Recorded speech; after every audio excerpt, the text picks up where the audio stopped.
for religious and one nation, under God, indivisible, with liberty and justice for all. Okay. So our general announcements are that we have board positions that are going to be voted on in June, and I would like for anybody who may be interested in maybe participating on our executive board this year to email us and just let us know that you're interested. We're going to be taking nominations starting in April, and so I just wanted everybody to be aware of that. I don't think there are any other announcements, so we're going to go straight into Deputy Murray for Walnut Diamond Bar Sheriff. Hello, I am Deputy Murray. I am from the Walnut Diamond Bar Sheriff Station, just like she just said. And I'm new to this coordinated community council, so this is my first meeting with you guys.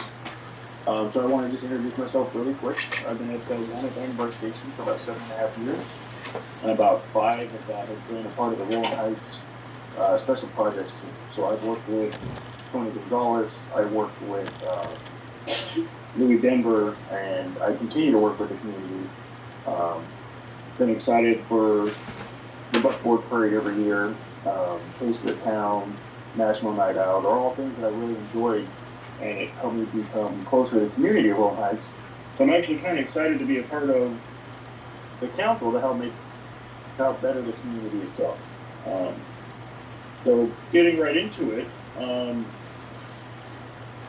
just to give you a little bit of history on our station, back in 1994, Stephen Bellinger was shot in the head on a traffic stop. And I bring this up because 2 years ago, he actually succumbed to his injuries.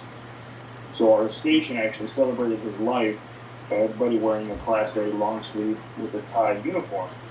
And I bring that up to celebrate his life because he was lucky enough to see his daughter graduate high school, get married, and continue to live a full life, even though he had a very bad injury from that he sustained while he was on duty. So that's just something I wanted to bring up, just because in my line of work, I always want to point out the heroes that led before, and he's definitely one of them. Coming up to current times for our city, traditionally residential burglaries has been a big deal for our city, but recently, because of COVID and because more people are at home, residential burglaries is actually really down, which is a good thing. But the problem is the people that would usually be breaking into houses during the day while people are at work are now going through cars and stealing the catalytic converters. They are breaking into cars at night, and they are committing theft from unlocked vehicles at night. One such case that I'm actually investigating right now, a guy was able to locate a woman's purse, which had her credit cards, her ID, and cash inside of her purse. He then used her stolen credit cards to make purchases in Whittier. We were actually lucky enough to be able to identify that guy through our investigations, and we're actually planning an operation so that we can conduct an arrest. Throughout this time, we've been doing more patrol checks. My team has been adjusting to early morning so that we can combat these crimes. The problem is they see us before we see them. So the hope is always to try to catch them, or at least deter them from the crime. So that's kind of a general view of kind of what's going on within our city crime-wise, and just a few things that we're trying to do to combat those things. Does anybody have a question? Yes, Roy Humphreys here. Am I recognized? Yes, Can I speak? Yeah. Oh, okay. Number one, just to bring you up to date here on a couple of issues. I've been in communication with Deputy Denver, and one is here on Sika, the crime central of Rolling Heights. Yes, we had a catalytic converter ripoff, and got some video on that, and so the person who was subject to that also got video, but as it happens, the cameras are in the right location, yada, yada, yada, to get the vehicle license number of those who did it. But I got some nice shots of them going up and down the street looking under. And so my son's car was parked next to the curb where the catalytic converter was, so they couldn't get that one, so we lucked out on that. So that's it on the Nasika Avenue situation. Also, I would hope that Deputy Denver get you up to speed on the Otterbein situation at 1528, where the persons at Hialeah Village Mobile Park posted on the buzz. We conveyed to Deputy Denver, etc. The short of the long of it is they did go out there and made arrests on 2 individuals, of which what they've been doing is selling drugs and so forth, and intimidating those on the other side of the wall there, the Hialeah Village, etc. There's a lot more to do there. And that the county had posted that property as being a non-compliant. It's a disaster area. You can go onto my YouTube channel or the Buzz and see the videos on that. It's a disaster area, it needs to be corrected.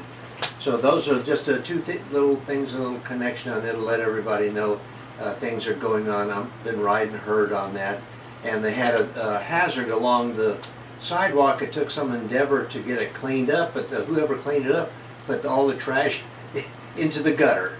So now we have a mission of trying to get that cleaned up. So that's my bit on the sheriff situation, and so I'll let Did you it. have a question, Roy? The question is he where are we going to keep us informed on that? That'd be something that'd be something for put on the buzz to have keep us up to date on the latest issues there. We'll have the cop corner. How about that? That'd be a good one. Is there a question in there somewhere, Roy? Because we're trying to move this along. Yeah. Well, so if I could answer, as far as the Otterbein incident, my partner and I, what we did about a month ago is we went through there and we cleaned up a lot of the trash using the truck that we have at the station here. The problem is it being private property. Ideally, what we need to do is we've been in contact with the county as far as trying to get a hold of the people that own the property so they can reinforce the fences better, and they can also clean up that trash area and make it not so suitable for someone to want to just be there. We've also upped our patrol checks in that area.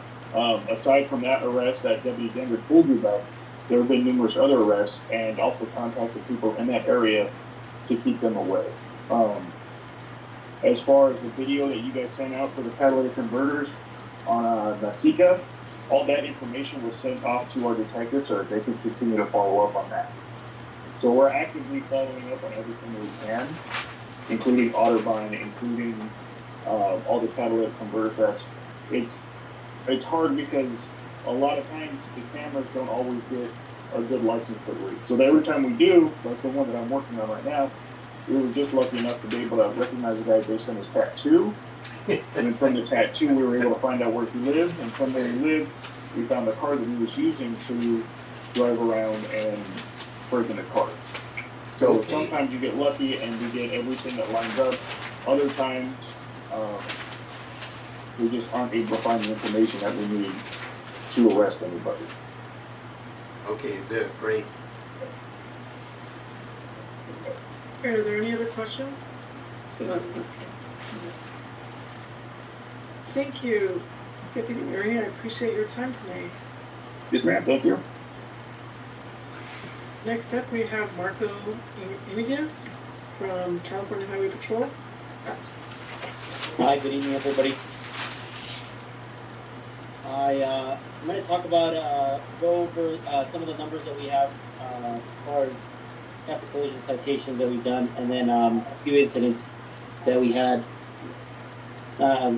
One was in Roland Heights, another incident was in Hacienda Heights, and then another was a freeway shooting that occurred on the 105. I know it's not near your area, but we cover a large area out here, and I just want to go over the circumstances that led up to that freeway shooting.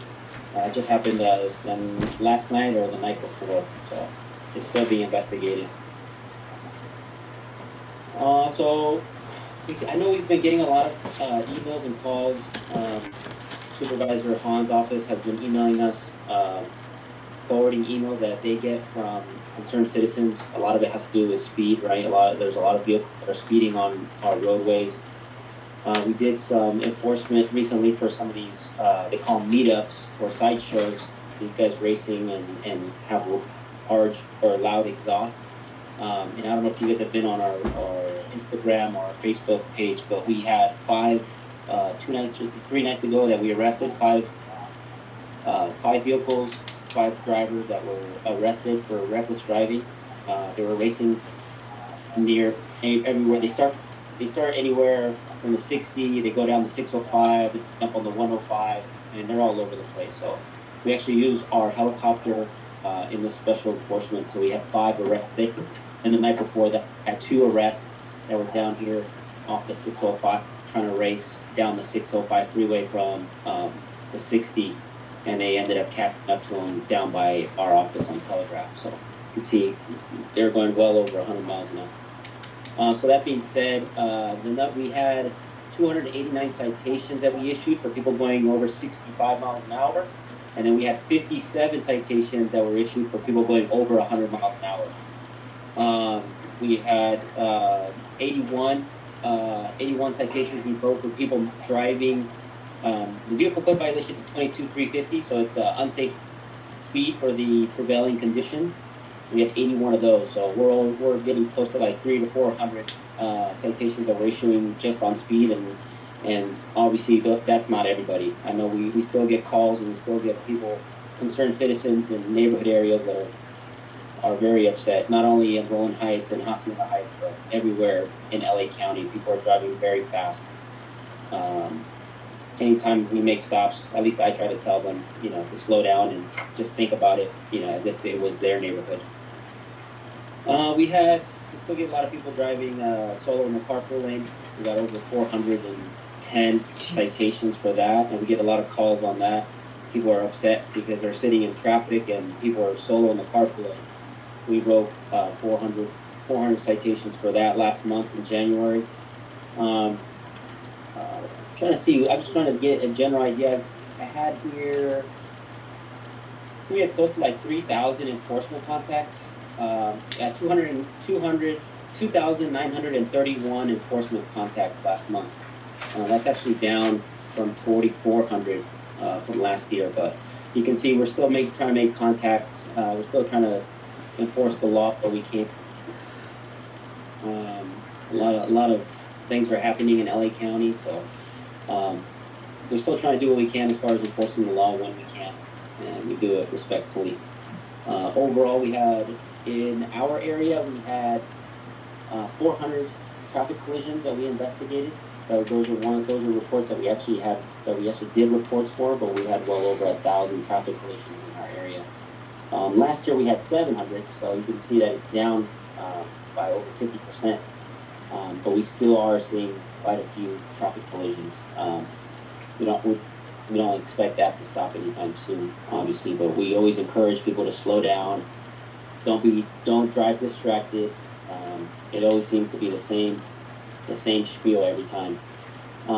We had one fatality that was a head-on traffic collision out there in Roland Heights area. It was a head-on traffic collision, and unfortunately, the driver of the vehicle, one of the vehicles, passed away there on scene. We had another one that was in Hacienda Heights. It just happened 2 nights ago on the 6th. Solo driver was driving, I believe, southbound on Hacienda, was traveling. I think they were going south or northbound. They hit the center median. They ran into a palm tree just south of Colima, and then they ran into a second palm tree, and the driver died on scene.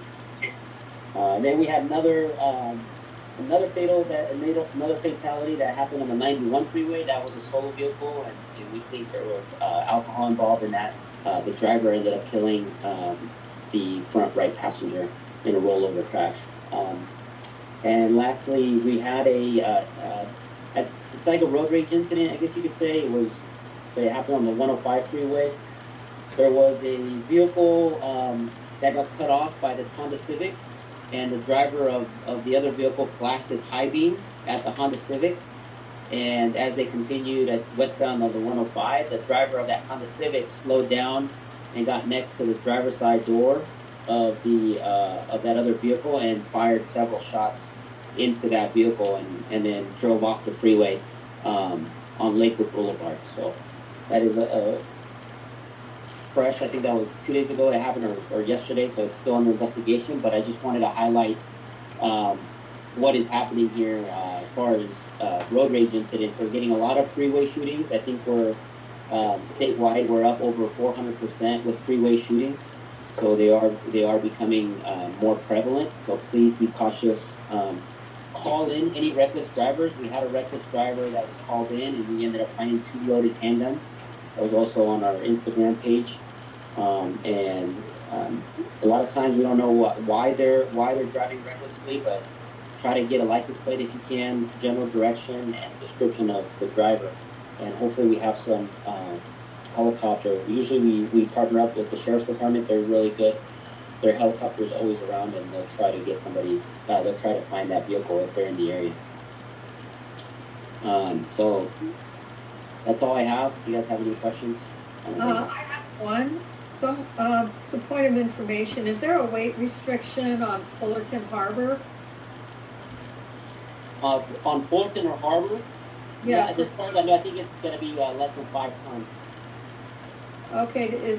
The reason I'm asking is someone posted on Nextdoor that there seem to be a lot of trucks going over that seem to be quite heavy, and there doesn't seem to be a lot of patrolling there. Okay, there's an area on Fullerton. We don't cover the entire stretch there because it rolls into La Habra and La Habra Heights. So part of that, we don't handle that entire roadway. But we can send a commercial.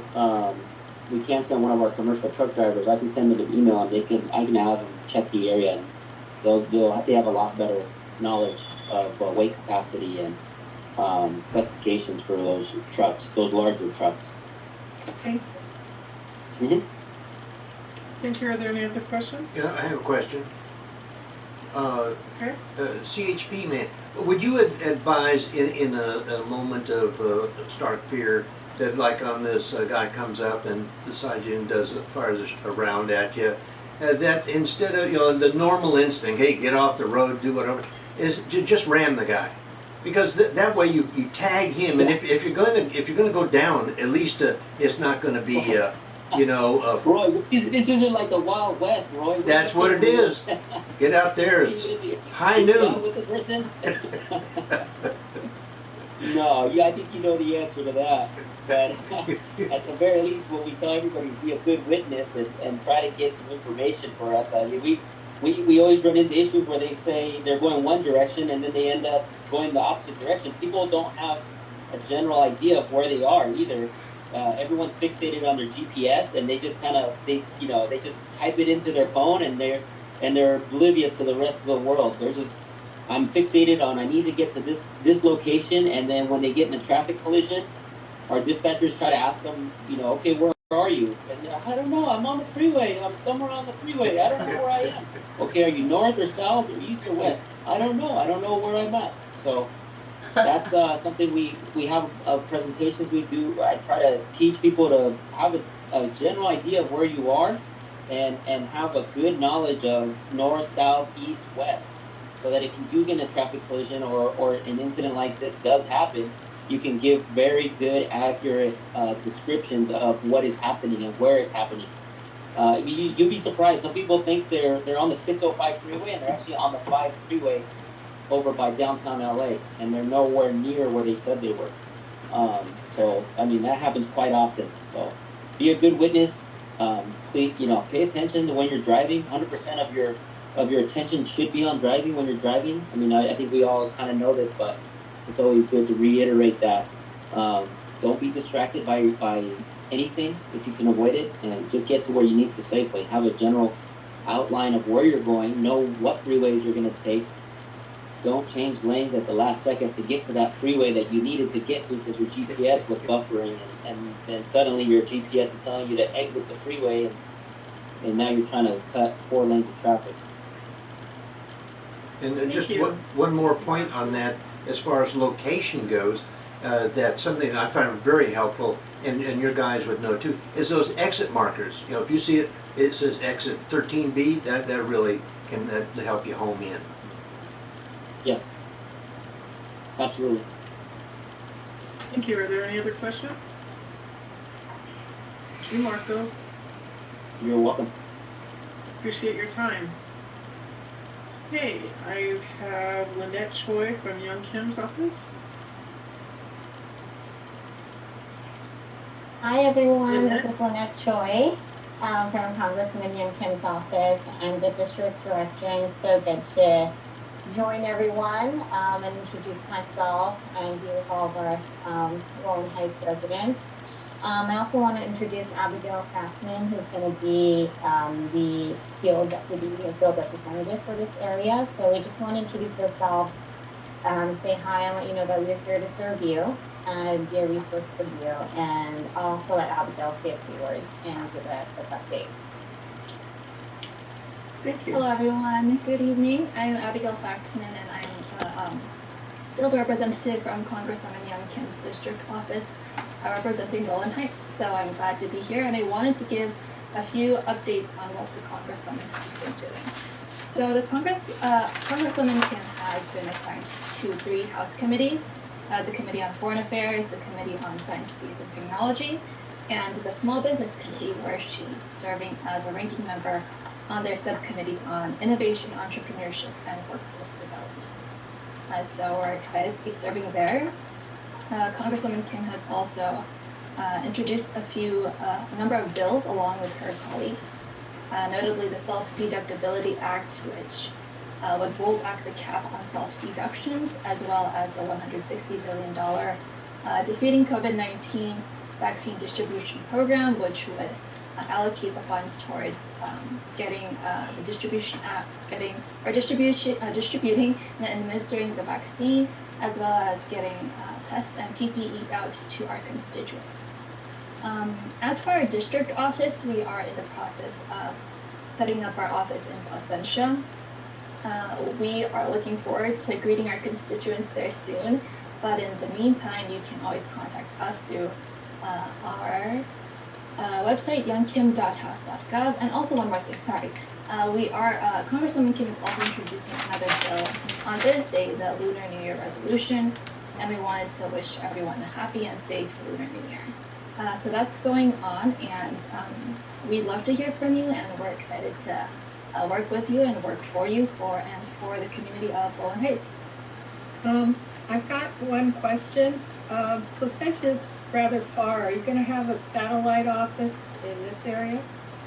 Right, so we are also planning to set up our LA County office.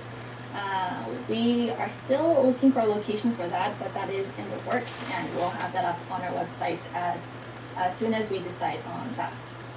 And can you share your email with us? Yes, so I don't know if there's a chat feature on this program, but I can provide my contact information to RHCCC and reach out to you. Yes, we do have a chat. We do have a chat feature, so if you'd like to put it there, that'd be great. And then you can also email it to me. Sounds great. Thank you. Any other questions? Yeah, just one very quick one. Would you consider, we have some very nice office space here in Rolling Heights. We're more than happy to accommodate you. We're definitely looking at locations in Rolling Heights, so thank you so much. Thank you. Thank you, Abigail and Lynette.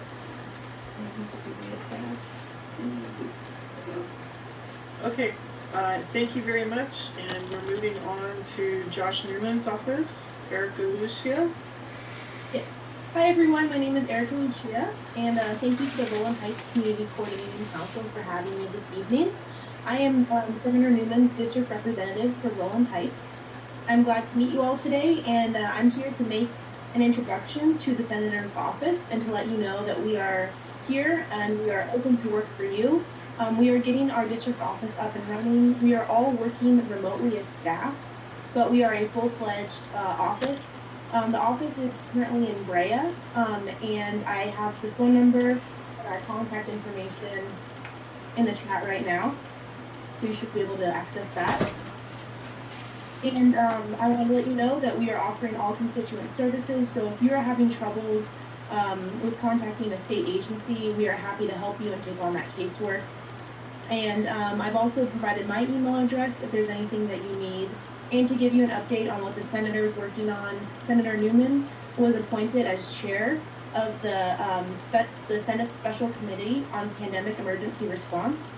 And he's on a number of other committees, including budget, transportation, business professions and economic development, public safety, and quite a few more. So he is hard at work, and you can contact us for anything that you may need. Thank you, Erica. Does anybody have any questions? Thank you. Moving on, we have Office of Assembly Philip Chen, and it's my understanding Anthony Johnson is the new representative, and I'm not sure if he's on the call.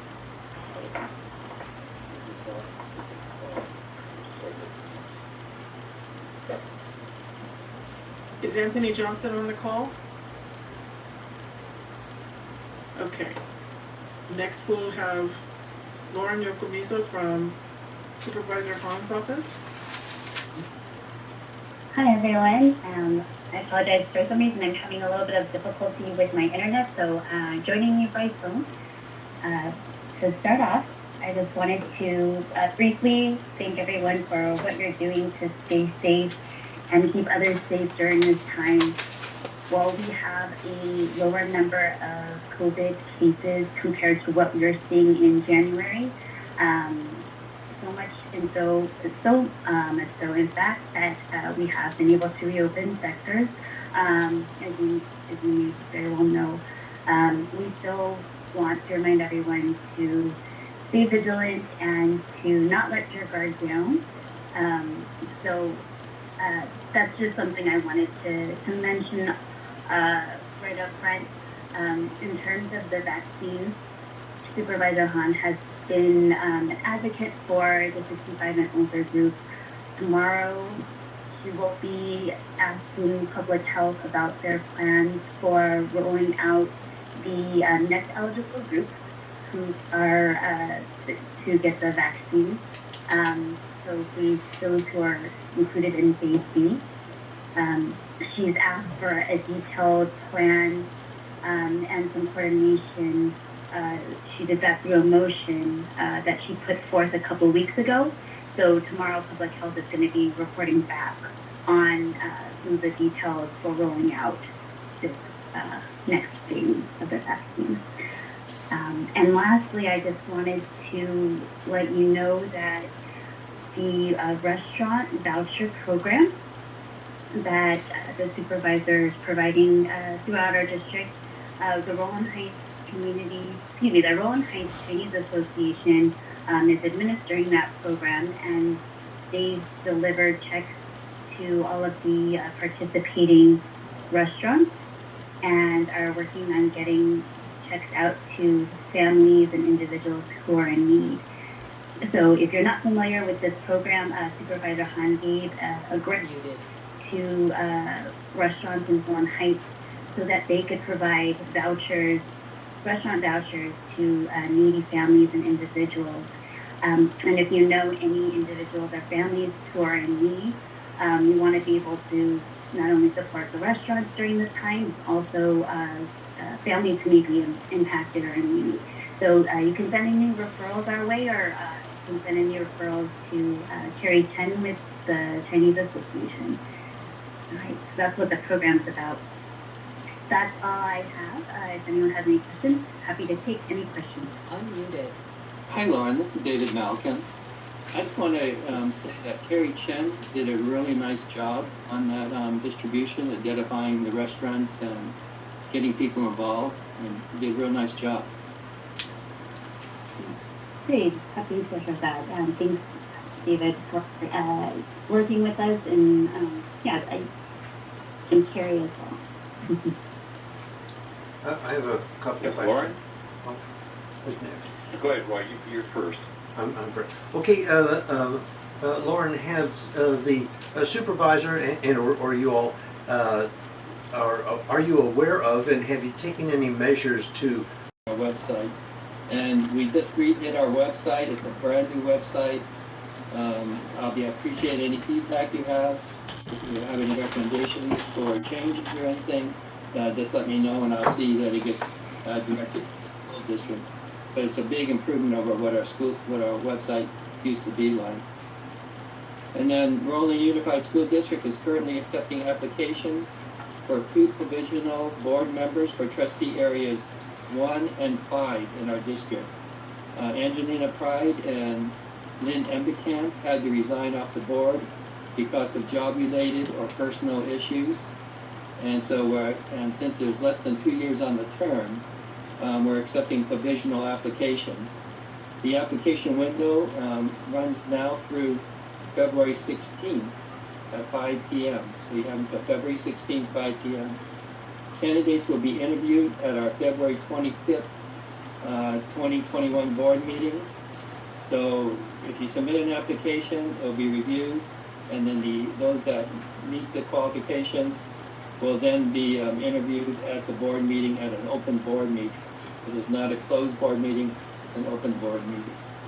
For those interested in learning more about the roles of a board member, we're holding our second virtual information meeting tomorrow at 6 p.m. And again, you can go on our website to get the information and to register. You have to register to attend. You'll get the Zoom information on how to log in. This will be our second virtual board meeting that we have for candidates that are interested in signing up. And again, that's for trustee areas 1 and 5. You have to be a resident in those 2 trustee areas in order to be a candidate for the board. And if you don't know what trustee area you're in, if you go to the new Roland Board, the Unified Boards website, the maps are on there that shows the different trustee areas. And you can look for your street to see what area you're in. And then finally, this Thursday, February 11th at 6 o'clock p.m., we'll be having our board meeting, our regular monthly board meeting. And feel free to log in. It's a Zoom board meeting, and we'll be taking public comments during the public comment time, and you're free to sit through the entire board meeting or sit through part of it, whatever your desires are. So that's this Thursday, February 11th at 6 p.m. And the registration and the website, again, is at the Roland website at www.rolandschools.org. And that's all I got. I have a quick question in my head. Can I ask a question there? Dave, how many applicants have you got so far in each of them, or total? That I do not know. We have to keep neutral as board members because we're going to be making the selection. So we are not allowed to have access to who's applying or who the applicants are. I don't mean specifically persons, but just the number of persons for each. That'd be just a nice thing to know. And thank you very much. And yeah, thank you very much. All I can say is I have heard that we've had several applicants. Okay, good.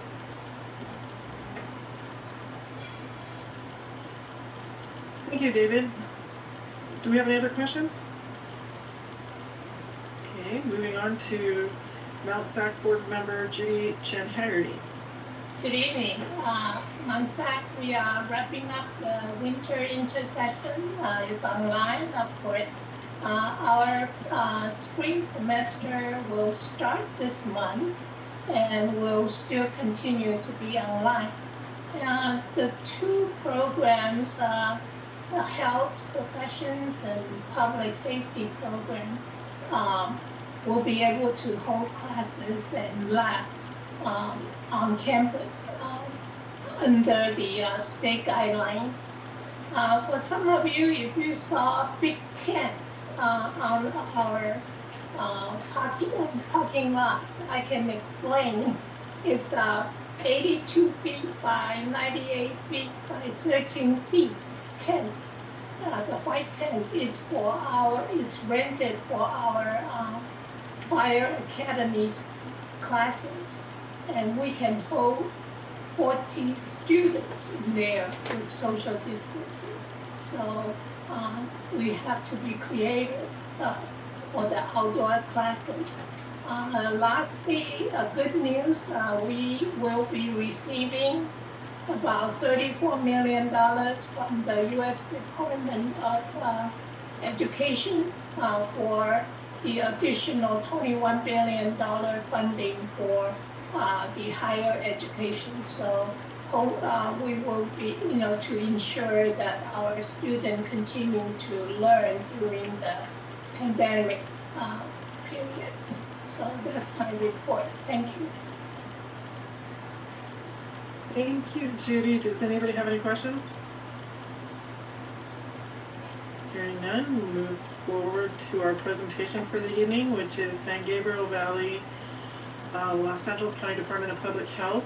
It's Melissa Acoba, and she's going to give an overview on the COVID vaccinations and the process that we're under right now. So I'm going to go ahead and share the screen with you. You're now a presenter. All right, thank you so much. Now, before I jump in, I just want to check in with everyone because it looks like we have about 10 more minutes left. Now, is it a hard stop at 8 o'clock, this meeting? No. Okay. No, it's not. Okay, so I'll just go ahead and do my presentation. So.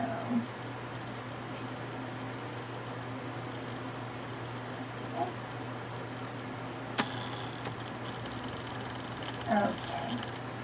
So once again, my name is Melissa Acoba, and I'm a health program analyst with the LA County Department of Public Health, serving San Gabriel Valley and Service Planning Area 3.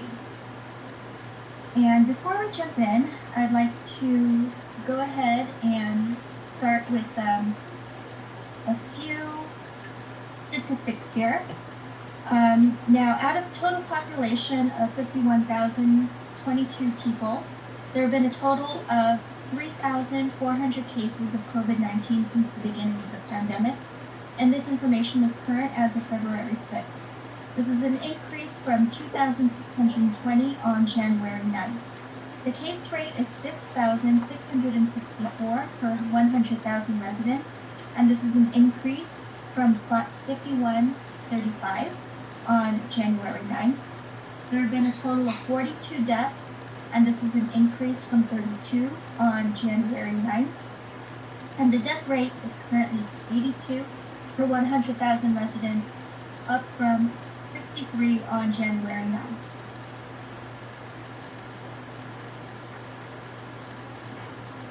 Now, when it comes to community testing, 17,867 people have tested for COVID-19.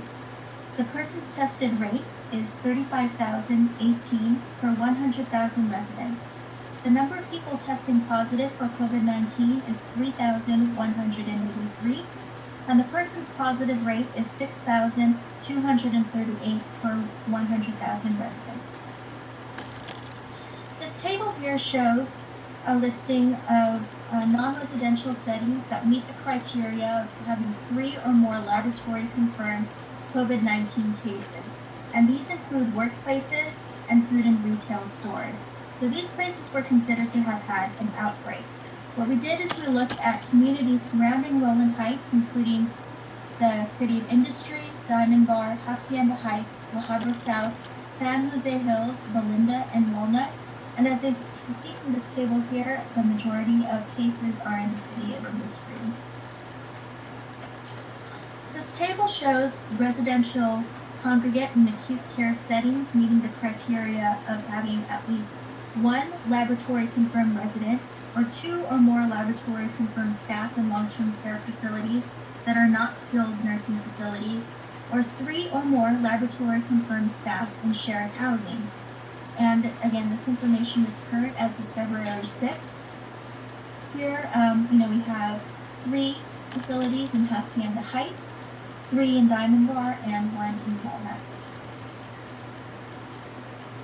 This next slide shows the LA County Correctional and Law Enforcement settings with 15 confirmed staff, and this is specifically pertaining to the LA County Sheriff's Department Industry Station. This table shows businesses that have been issued a citation due to lack of compliance with a health officer order.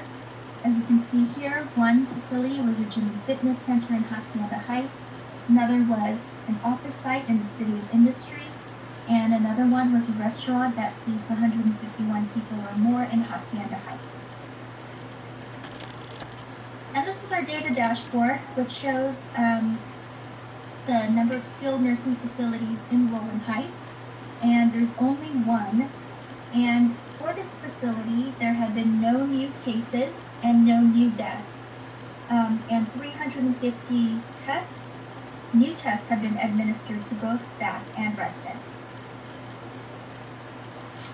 And this is specific data for the skilled nursing facility. It's called El Encanto Healthcare and Rehabilitation Center.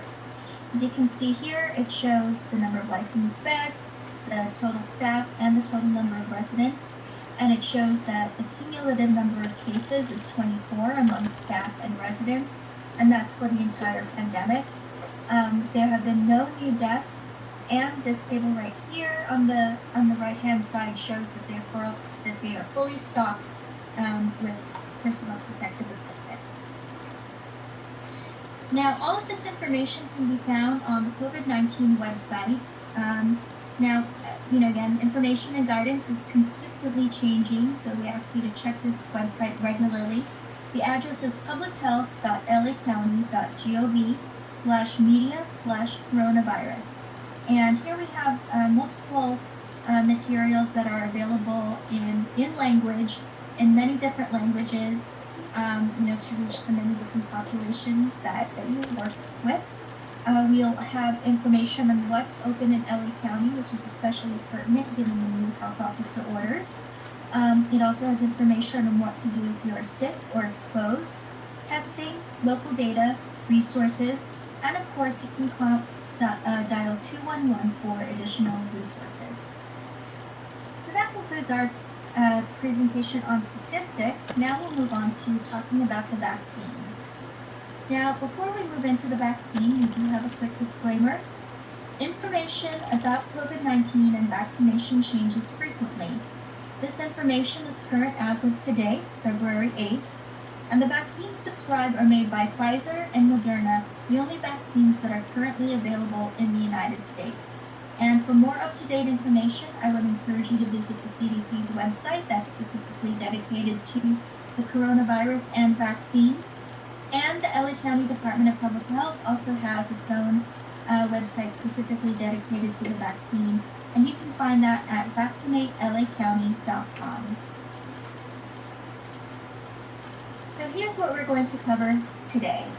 We'll do a quick introduction, how vaccines are distributed, getting a vaccine, and then we'll cover myths, scams, and where to get more information. So this is what we know about COVID-19. COVID-19 is caused by a virus called SARS-CoV-2. The virus can affect people in different ways. Some people with SARS-CoV-2 never get symptoms, moderate symptoms. Others get severe illness, and this is more likely in older adults and people with certain medical conditions. The type of symptoms also varies. People can pass the virus to others even if they don't have symptoms. So this is why vaccines are an important tool to fight this devastating illness. Now, vaccination saves lives. Vaccination is a safe and effective way to prevent disease. Vaccination saves millions of lives each year, and vaccines can protect us, our families, our coworkers, and our communities. Now, the two vaccines that are available for COVID-19 are the Pfizer vaccine and the Moderna vaccine. Both were found to be 94 to 95% effective at preventing COVID-19 disease. The Pfizer vaccine is meant for people who are age 16 and older, and this is administered in 2 doses taken 21 days apart. The Moderna vaccine is meant for people who are age 18 and over, And this is also administered in 2 doses, given 28 days apart. Now, it's important to get the same kind of vaccine for both doses. So, for example, if you get Pfizer for the first dose, you need to get Pfizer for your second dose. Now, it's really important to be aware of the myths. There is a lot of miscommunication that is circulating, and the Department of Public Health has guidance about myths and facts about COVID-19, and the CDC also has facts to counteract common myths, and this can be found on their website. We will also cover some of these common myths and hopefully debunk them in the rest of this presentation. Now let's talk about mRNA vaccines. The 2 types of COVID-19 vaccines that are available in the US are both mRNA vaccines. Our bodies use messenger RNA, or mRNA, to make proteins. The mRNA in the vaccine is packaged inside tiny oily bubbles known as lipid nanoparticles, or LNPs. The mRNA enters our cells and teaches them how to make harmless pieces of spike protein. Our immune system sees the spike protein pieces on the surfaces of our cells and knows that they don't belong there, so our bodies react by building an immune response. This includes making antibodies and preparing immune cells. This will protect us if we are exposed to the COVID-19 virus. Now, we also want to make it clear that you cannot get COVID-19 from the vaccine. After the mRNA teaches the cell to make the protein piece, the cell breaks it down and gets rid of it. mRNA does not enter the cell's nucleus. mRNA vaccines do not affect or interact with our DNA or our genes in any way. These mRNA vaccines cannot give you COVID-19. In fact, none of the vaccines being developed in the US contain the virus that uses COVID-19. Now, if you have already had COVID-19, it is recommended that you still get the vaccine.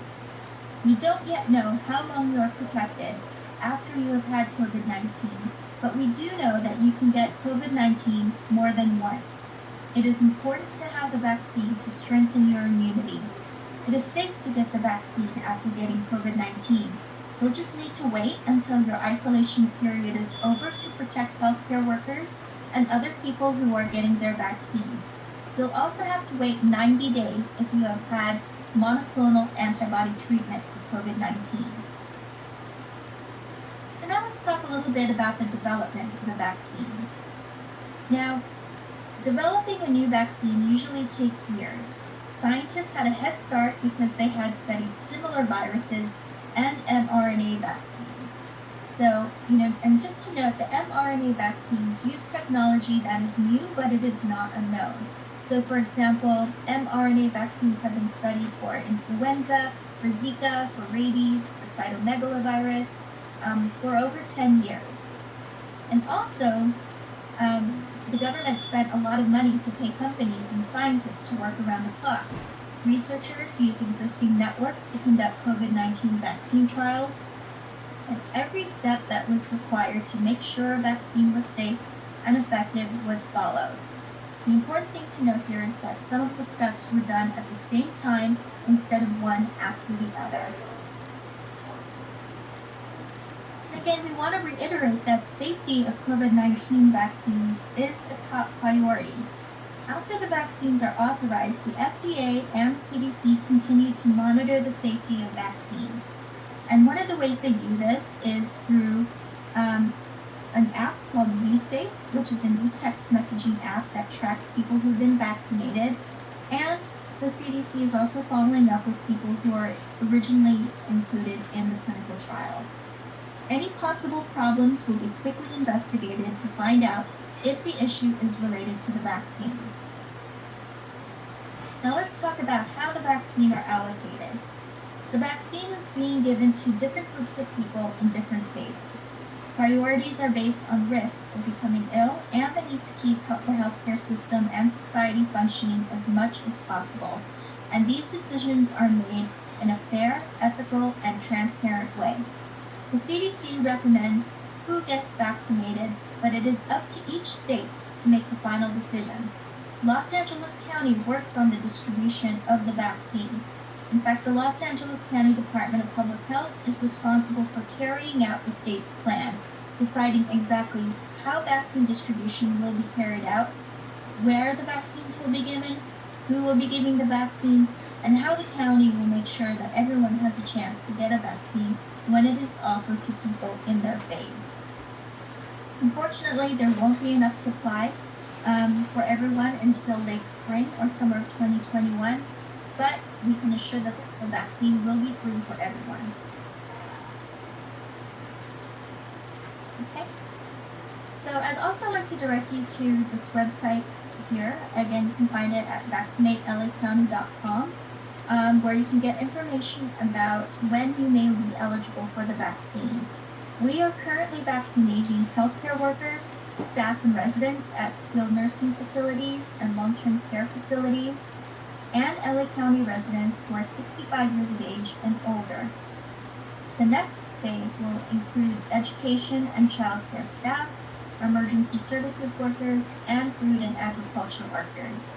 This should be happening we should get directions on this within the next couple weeks. And just to give you an idea of where we are now in the administration of vaccine, more than 1 million COVID-19 vaccines have been administered across the county.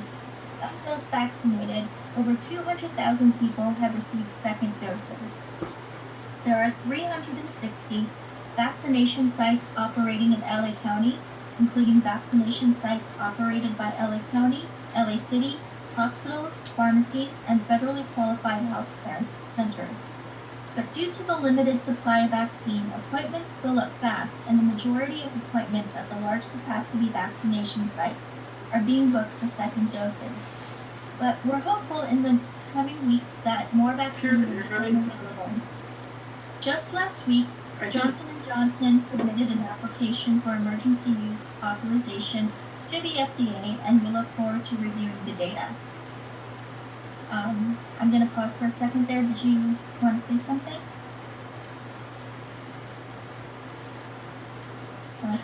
It appears that you're having some kind of technical difficulty where you're cutting in and out. Okay, I'm not sorry. sure what's happening.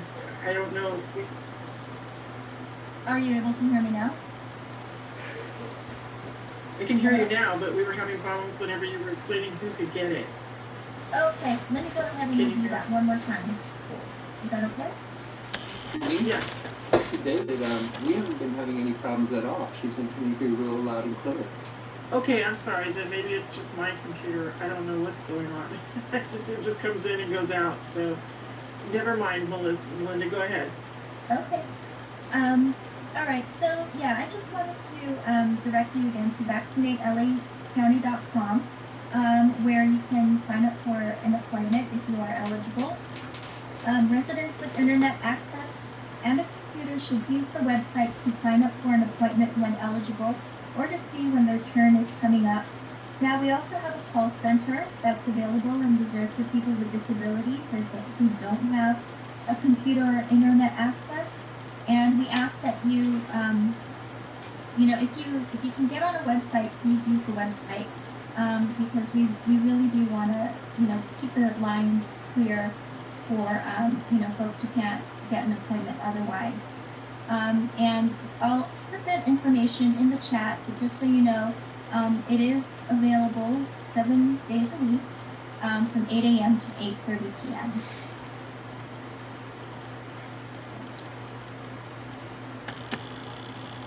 Now, you will need 2 doses of the current vaccine to get the best protection. The first dose primes the immune system, and the second dose strengthens the immune response. You need to get the same kind of vaccine for both doses. When you get the first dose, make sure you know when and how to get the second one. If you are late getting the second dose, you don't need to start over. Now, there may be some side effects, especially after the second dose, and this is more common in younger people, and this is also very normal.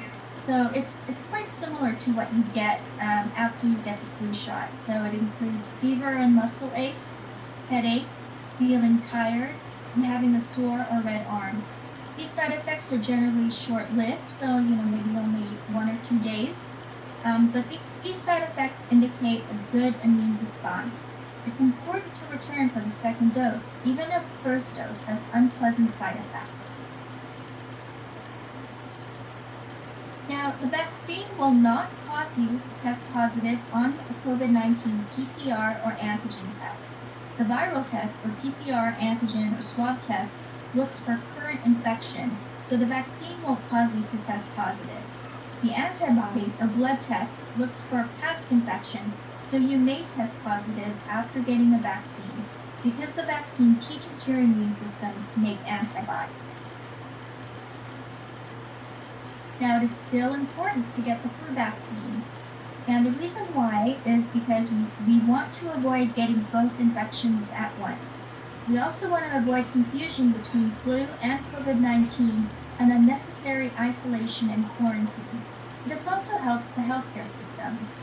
A COVID-19 vaccine should not be given within 2 weeks of other vaccines, and this is so that the side effects from either vaccine are not confused. Now, there are a few other unknowns. Both the disease and the vaccines are new, and we're still learning more about them. We don't know how long the vaccines will protect us for, if the vaccines prevent the virus from being spread, or if they only stop us getting sick with COVID-19. And we also don't know about using vaccines in children because they weren't initially included in the original clinical trials. Vaccination will continue to be closely monitored in order to learn more about how well the vaccines work in different groups, and it will also look for any rare side effects. We also want to make sure that you look out for scams, because whenever there is a health crisis, scammers will find ways to cheat people out of their money. During the coronavirus pandemic, scammers are using robocalls, social media posts, and emails to take advantage of the fear, anxiety, and confusion about COVID-19.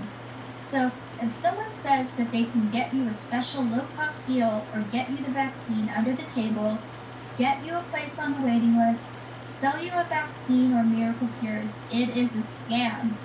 So we encourage you to report any possible COVID-19 scams to the LA County Department of Consumer and Business Affairs, which you can see here. Here's the website and the phone number, and they'll help you to get your money back. It's also important that you protect your personal or financial information.